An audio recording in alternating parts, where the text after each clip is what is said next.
Pemirsa, Ombudsman Perwakilan Provinsi Bali meminta kepada semua lembaga pendidikan di Bali agar membentuk pos pengaduan untuk mengantisipasi adanya maladministrasi di dunia pendidikan.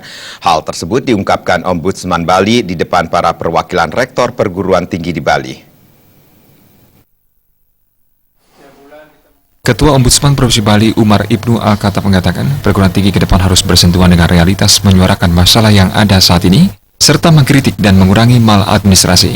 Dari laporan yang diterima sepanjang tahun 2017, setidaknya ada 117 laporan di bidang pendidikan. Bidang pendidikan menjadi ranking pertama dari 27 substansi pelaporan. Sebagai besar laporan tentang pungli dan penyalahgunaan wewenang. Untuk itu dirinya meminta setiap lembaga pendidikan agar membentuk pos pengaduan untuk meminimalisir terjadinya maladministrasi. Mereka juga bisa mengelola pengaduan sendiri ya. Dengan demikian kan lebih mudah publik mengakses pelayanan di tempat itu. Ya. Kalau semuanya lari keluar, ya, artinya dilaporkan kepada pihak lain.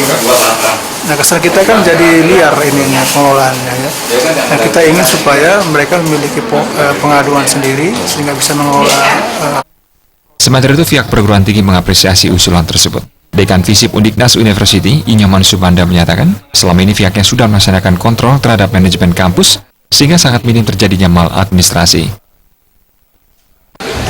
Sistem pengaduan dan respon kampus terhadap keluhan atau keinginan publik itu kan kami sudah lakukan. Kami sudah mempunyai lembaga yang kami sebut dengan LPM, Lembaga Penjaminan Mutu. Lembaga penjaminan mutu itu mengevaluasi, kemudian juga melakukan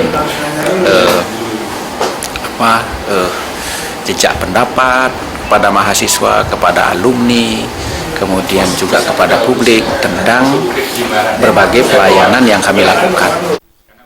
Perguruan tinggi negeri bahkan sudah menerapkan sistem online, sehingga sangat kecil terjadinya maladministrasi.